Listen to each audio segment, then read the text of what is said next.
Hello friends, let's start with our new exercise 1.4 of Maths NCERT, chapter number 1. Classify as rational or irrational. Question है कि हमें ये बताना है कि जो फॉलोइंग नंबर्स हमें दिए गए हैं क्या वो रैशनल है या इर्रेशनल। अगर आपने मेरी प्रीवियस वीडियो देखी होगी तो मैंने इसमें एक्सप्लेन किया था क्या क्राइटेरिया होता है डिसाइड करने का कि कोई भी नंबर रैशनल है या irrational.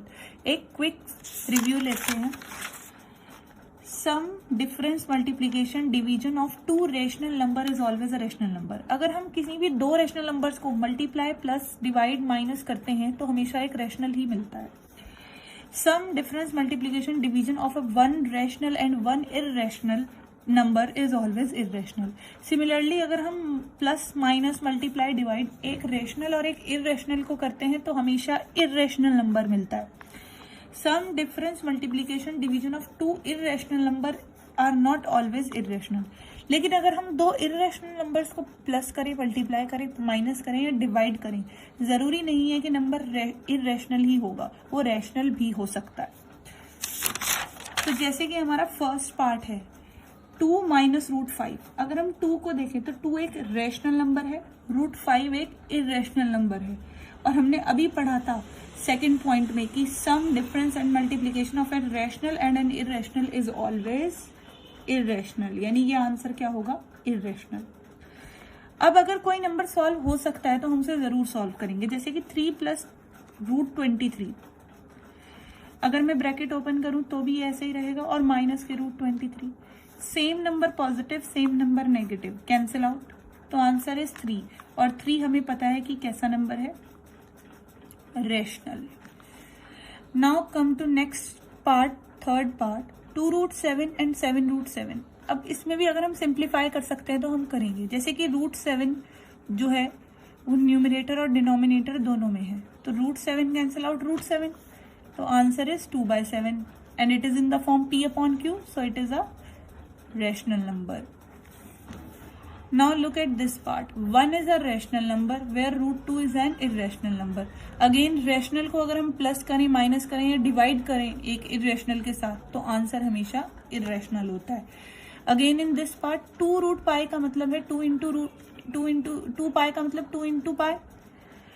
2 is a rational number, root pi is an irrational number। अब फिर से रैशनल और इर्रेशनल को अगर मल्टीप्लाई करें, प्लस करें या माइनस करें तो आंसर हमेशा इर्रेशनल हो। Now let's move on to our next question, simplify. Simplify का मतलब है सॉल्व करना, जितना भी हम सॉल्व कर सकते हैं, जितना भी हम सिंप्लीफाई कर सकते हैं गिवन क्वेश्चन को। अब हमने प्रीवियस क्लास में ये भी सीखा था कि हमारे पास 3 टाइप्स की मेन आइडेंटिटीज होती हैं। कौन सी 3 आइडेंटिटीज होती हैं, एक बार और देख लेते हैं। a plus B whole square is a square plus b square plus 2ab. a minus b whole square is a square plus b square minus 2ab. a plus b into a minus b can be written as a square minus b square. अब अगर हम first question की तरफ देखें तो यहाँ पर दोनों ही नंबर्स अलग अलग हैं दोनों क्वांटिटीज में, तो यानी यहाँ पर कोई आइडेंटिटी नहीं लग सकती। तो जहाँ कोई आइडेंटिटी नहीं लग सकती वहां क्या करेंगे, वहां सिंपली जैसे हम हर एक क्वेश्चन सॉल्व करते हैं, दो पॉलिनोमियल्स को या दो नंबर्स को हम कैसे दो ब्रैकेट्स को सॉल्व करते हैं या multiply. First number as it is, पहले 3 की मल्टीप्लाई पूरे ब्रैकेट के साथ, देन सेकंड नंबर की मल्टीप्लीकेशन पूरे ब्रैकेट के साथ, यानी कि रूट 3 की, यानी plus root 3 multiply by 2 root 2। अब अगर हम इसे सॉल्व करें 3 2 जा 6, 3 into root 2 3 root 2, root 3 into 2 2 root 3, root 3 into root 2 root 6। कैसे आया, अगर रूट 3 और रूट 2 दो अलग अलग नंबर्स हैं रूट में तो वो मल्टीप्लाई होके एज अ होल नंबर पे रूट लग जाता है। अगर हम एक रूट को और एक सिंपल नंबर को मल्टीप्लाई करते हैं तो उनमें से सिंपल वाला हमेशा पहले लिखा जाता है और रूट वाला नंबर बाद में। अब इनमें कोई भी टर्म सेम नहीं है, इसलिए ये और सॉल्व नहीं हो सकता, तो यही आंसर है। सेकेंड पार्ट पे आते हैं, 3 प्लस रूट 3 3 माइनस रूट 3। अगर आपने ध्यान से देखा हो तो ये आइडेंटिटी a प्लस बी और a माइनस बी जैसी है, और जिसको हम कैसे लिख सकते हैं, a square minus B square. यहाँ पर हमारे लिए a है 3 और b है रूट 3, तो a का स्क्वायर माइनस b का स्क्वायर, यानी 3 का स्क्वायर माइनस √3 का। 3 का स्क्वायर इज 9 एंड √3 का स्क्वायर, मैंने बताया था कि अगर किसी नंबर रूट के नंबर पे स्क्वायर है तो रूट और स्क्वायर एक दूसरे को कैंसिल आउट कर देते हैं। जैसे कि √5 का स्क्वायर है तो रूट और स्क्वायर कैंसिल आउट कर देंगे, आंसर इज 5। तो √3 का square means 3 and 9 minus 3 is 6। Again next part is √5 plus √2 का स्क्वायर। ये a प्लस बी के होल स्क्वायर की तरह है, जो कि कैसे ओपन होता है, a square plus b square plus 2ab। यहाँ पर a है √5 यानी √5 स्क्वायर, b है हमारे पास √2 it means √2 square plus 2ab यानी 2 into a into b। Again √5 का स्क्वायर इज 5, √2 का square is 2 as it is, √5 into √2 √10। अब ये तो हम ऐड कर सकते हैं 5 प्लस 2 एंड 7, तो आंसर हो गया हमारा 7 प्लस 2 √10। नेक्स्ट पार्ट पे आते हैं। a माइनस बी और a प्लस बी जैसा है, a माइनस बी और a प्लस बी, और हमें पता है ये कैसे ओपन होता है, a square minus B square. यहाँ पर a है √5, b है √2, तो a square minus B square. अब √5 का स्क्वायर 5, √2 का square 2, 5 minus 2 answer is 3। Now move on to our next question, that is recall pi is defined as the ratio of circumference say c of a circle to its diameter say d, that is pi is c upon d. This seems to contradict the fact that pi is an irrational number. How will you resolve this contradiction? सबसे पहले question समझते हैं। इन्होंने कहा कि अगर हम पाई को देखें तो पाई हमारे पास कैसे आता है, सर्कमफ्रेंस अपॉन डायमीटर। अगर आपको पता है कि पाई हम कैसे भी निकाल सकते हैं, pi is circumference upon diameter. क्यों सर्कमफ्रेंस अपॉन डायमीटर? क्योंकि सर्कमफ्रेंस का फॉर्मूला होता है 2πr और डायमीटर का फॉर्मूला होता है 2r, तो 2r से 2r कैंसिल, यानी हमारे पास क्या आ जाएगा पाई। तो उन्होंने कहा कि पाई तो हम c अपॉन डी से भी निकाल सकते हैं, लेकिन हम ये भी कहते हैं कि पाई एक इर्रेशनल नंबर है।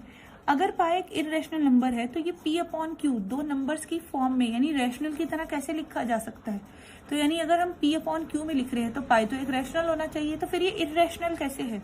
यहाँ पर कॉन्ट्रडिक्शन है, यानी हम अपनी बात को ही कॉन्ट्रडिक्ट कर रहे हैं, गलत साबित कर रहे हैं। कैसे?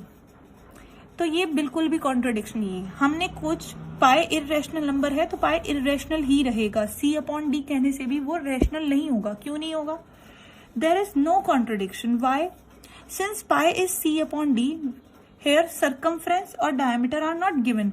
क्या हमें circumference और diameter की वैल्यू दी है? नहीं।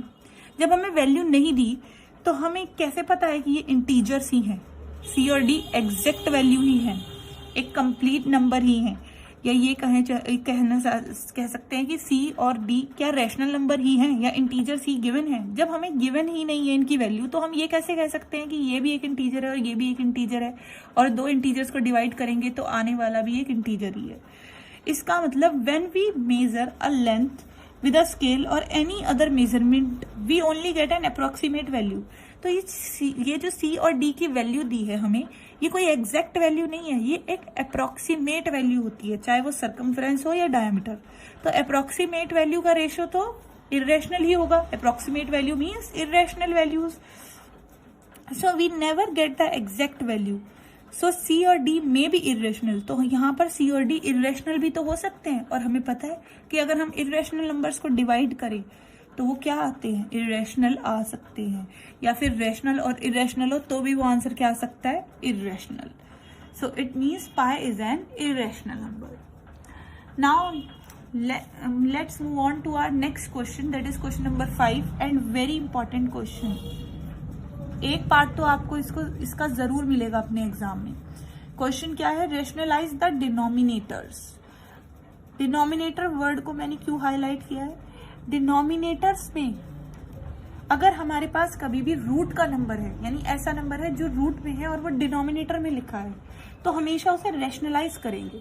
कैसे रैशनलाइज करेंगे, क्या प्रोसीजर है, या रैशनलाइज करने का मतलब क्या है। रैशनलाइज करने का मतलब ये है कि अगर कहीं भी किसी भी क्वेश्चन में डिनोमिनेटर में रूट है तो हम किसी भी तरह उसे न्यूमरेटर में ले आए, यानी डिनोमिनेटर से रूट को रिमूव करना, this is the definition of rationalisation, कि अगर डिनोमिनेटर में कोई रूट का नंबर है तो उसे रिमूव करके हम न्यूमरेटर में ले आएंगे। कैसे लाएंगे?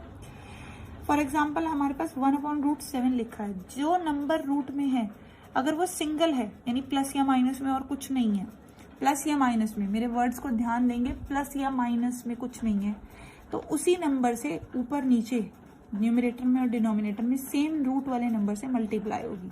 नाउ √7 × 1 इज √7, √7 इज 7, क्योंकि मैंने आपको बताया था अगर सेम डिजिट को हम मल्टीप्लाई करेंगे रूट की तो रूट रिमूव हो जाएगा, यानी हमारे पास सिंगल आंसर आ जाएगा।